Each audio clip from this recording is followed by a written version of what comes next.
Hello, everyone. I wanted to welcome you to this live streamed performance, and I'm trying some new things out. First of all, there's no audience right in front of me, which is always kind of a strange thing. And then the other thing is, because this is becoming more of the norm to do live streaming, I'm trying some new technical things. So we'll see how it all goes today. I'm really glad you could all join me for this program. This is a program full of music that is all new to me, which I don't know if I would do that again, but it's been a real joy to find this music and then to prepare it. This program is all music written by women over the course of many centuries. And it's all amazing music that I had never heard of before, and composers I had never heard of before. And thanks to my trio that I'm in, the Alma Ensemble, that's really encouraged me to discover more of these composers. So, without further ado, I want to start with the Marianna Martines Sonata. She lived from 1744 to 1812, and a little interesting couple of facts.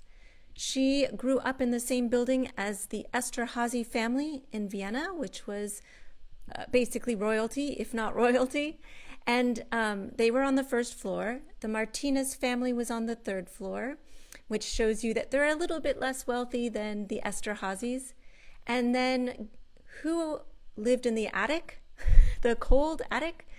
A young Franz Joseph Haydn. So Haydn, at the time that she was growing up and she was learning also how to sing, he was her accompanist. So I find that really fascinating. And I wonder if while she was composing, if she heard him tinkling away up in the attic and got some inspiration from him. But actually, I don't know that she really needed any. So enjoy 3 movements, and you'll see the movements listed on the next screen. Enjoy.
So that was Marianna Martinez's Sonata.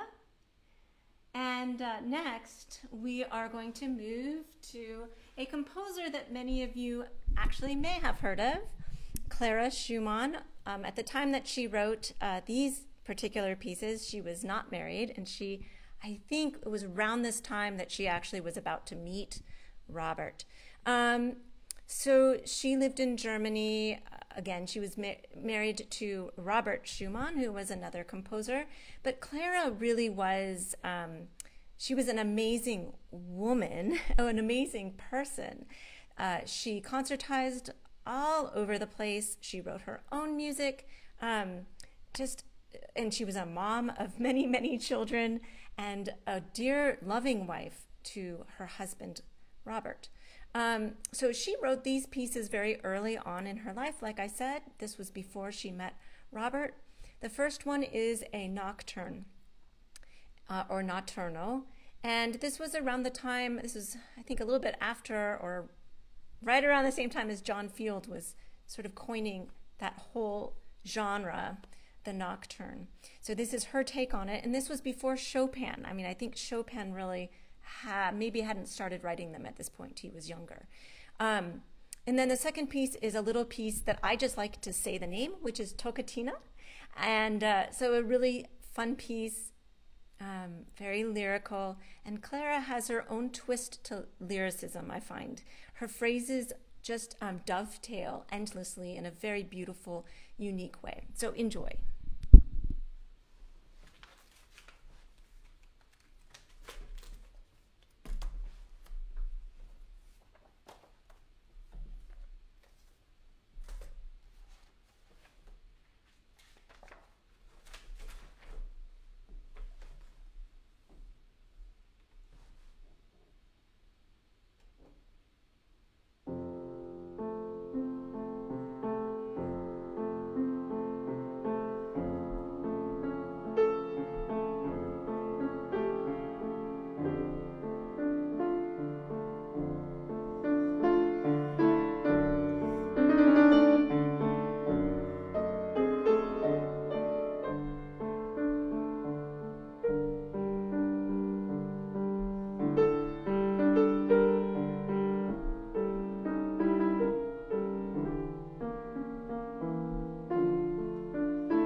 that was a thrill. Fun pieces, but I find Clara's pieces unusually challenging. It actually reveals to me that she really was an amazing pianist and she was able to do amazing things. So maybe someday I will rise to the level of dear Clara. All right. The next piece on the program is so much fun. I love it dearly. And it is written by the composer Florence Price, who was an American. And she wrote this as a set of 3 pieces. And she originally wrote them for piano. And she wrote them the year of her death. So she died of a stroke, I don't know how long after writing these. But I am really, really thrilled that she lived long enough to write these 3 pieces. And they're very, they are just so American and fun and laid back. And let's see, what was I going to say? Oh, after she died, William Grant Still actually arranged all 3 of these for orchestra. So if you like it, by all means, look that up as well because they're really fantastic. So this is her Silk Hat and Walking Cane.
songs that feel so good to play, and it puts a smile on my face. So I hope it did the same for you.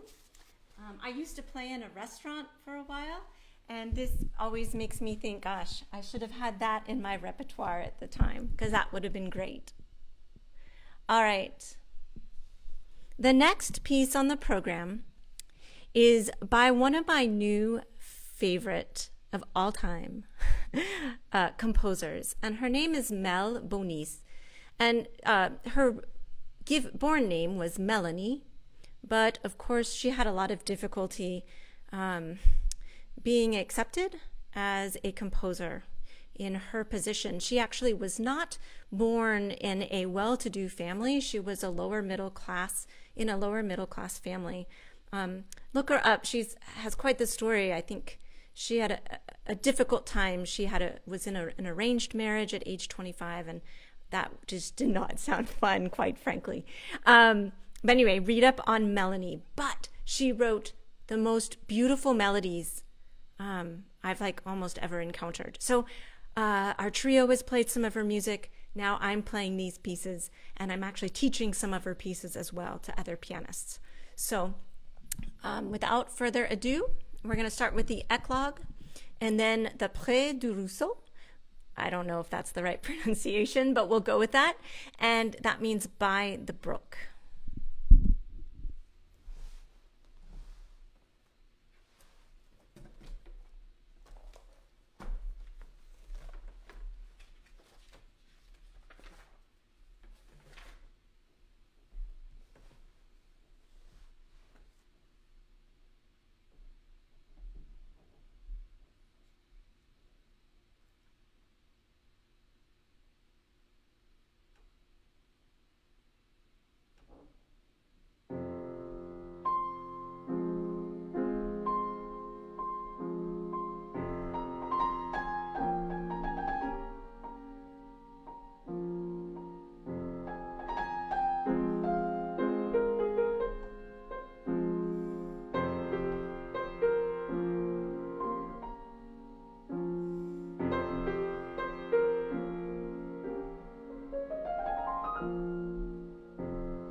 So I just think that's absolutely gorgeous. I think her sense of harmonies is pretty fantastic. So yeah, Melanie Bonis, don't forget the name, wrote lots of really great music.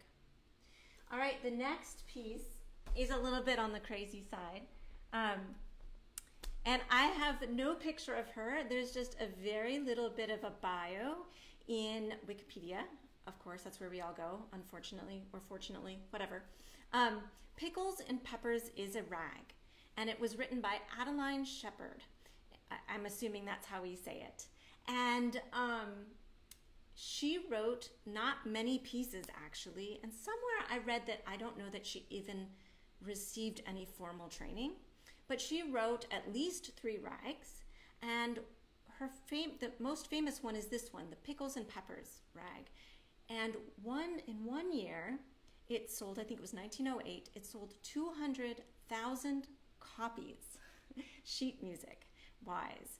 So this was like the happening tune of 1908, and it was actually used in William Bryan Jennings's campaign when he ran for presidency for the 3rd time in 1908. Now, he didn't win, but I would not blame the rag because it's pretty fun.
won the presidency just based on that piece. But who am I to say? All right. That's a lot of fun. Oh, and I just wanted to throw a pitch in here in case any piano teachers are watching. I think more rags need to be taught to young pianists. And I know some people do, but I encourage more to teach rags for the sole purpose of getting students able to do that stride piano bass without looking at their hands. So I've done that with a few students, and when they can do it and realize that they don't have to look at their hands as much, it's like mind-blowingly fun. All right. Next composer is Mana-Zucca, which is a crazy name. That was her stage name. She lived a very long time. She was a big like New York personality. And she was a singer and an actress. She did tons of things, but she also composed a lot of music. Oops, I'm not using my mic. She composed lots of music and played a lot. I can't even remember all that she did. She's definitely someone to look for. Wrote tons of music. So take a look at Mana-Zucca. This is her Prelude, and I should say that it's actually hard to get a hold of her music, her sheet music. I'm going to work on that. I think there's an archive of them down in Florida, so I'm going to be on the hunt for those soon. But here's one of them that's beautiful.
think it's pretty easy to tell from that piece that she had a lot of drama in her. Maybe that's why I like it, I don't know. All right. See, and now I'm starting to say that they're all my favorite composers. Germaine Tailleferre is another one of my new favorites. She was in France, and she was actually the only woman who was included in the group called Les Six, which was a group of 6 composers in France. It included Milhaud, and now I'm totally blanking on the other one. Poulenc was in that group. I'm not sure if Satie was, he may have been, but I don't know, Satie was sort of in a world of his own. So, but anyway, she wrote a lot of music. She lived a long time. So her music spans a lot of different styles. She studied with Ravel a little bit, but she studied with a lot of other composers. Plus she hung out with all these other composers in Les Six. So this is a little piece called for Impromptu that I think a lot of these pieces are in a similar vein. They are very much representative of a lot of my expression and that type of thing. So I hope you enjoy it.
So French. I think that sounds a little bit like Poulenc, but it's definitely her voice, and yeah, I love that. and I keep forgetting to pick up my mic. So I'm hoping you guys are hearing everything, but we'll make do. This is a lot to get used to with technology, and I'm the only one here running the show. So the next piece I'm so excited about. This is by a composer who I found out about on Twitter. For those of you who don't know, I absolutely love Twitter, maybe a little bit too much. And I learned about Emily Doolittle because she has a really interesting passion for music and its relation to nature and nature's relation to music. So very symbiotic stuff there. And a lot of her music, you know, has stuff about birds and whales and everything. So she actually calls herself a I'm going to forget. A zoo musicologist, I think. And she may actually be watching, so maybe she'll say hi in the chat room. But Emily Doolittle was born in Canada. She now resides in Scotland. And she wrote this piece called Gliese? Oh, shoot. She told me how to say it. No, I don't remember. 581C. You'll see it on the next screen. And that is the name of a planet in a different galaxy. And the reason it was of interest to astronomers is because there was a time when I think it was first kind of discovered and researched that they thought that maybe the qualities of that planet lent itself to being a planet that could maintain life like we do here on Earth. Well, not exactly, but you get the drift. I think it might have not, I think it's been disproven now, but anyway, I love this. You can hear the galaxy and stars and a giant planet in the middle. There's a very lumbersome part that she marks massive. And it's like, has this great ostinato in the bass. It's really fun. So I hope you enjoy it.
So if you're there, Emily, thank you for that piece. I'm looking forward to growing with that one. All right. The last piece on the program is a spectacular one. Tons of fun. It's by Margaret Bonds, who actually studied with Florence Press, whose piece I played earlier on in the program.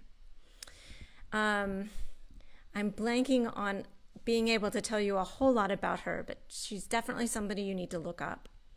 And the piece I'm playing for you today is called Troubled Water. And to me, the tune is Wade in the Water. I don't know why the name changed, but it's definitely Wade in the Water, but she calls it Troubled Water. I think it's very timely. But anyway, it's a really clever, beautiful, powerful arrangement of this tune. So, and then this is the last piece. So I also want to just thank you for having come, but I'll probably thank you at the end too, just because why not? So, Troubled Water, here we go. Hold on to your hat.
There you are.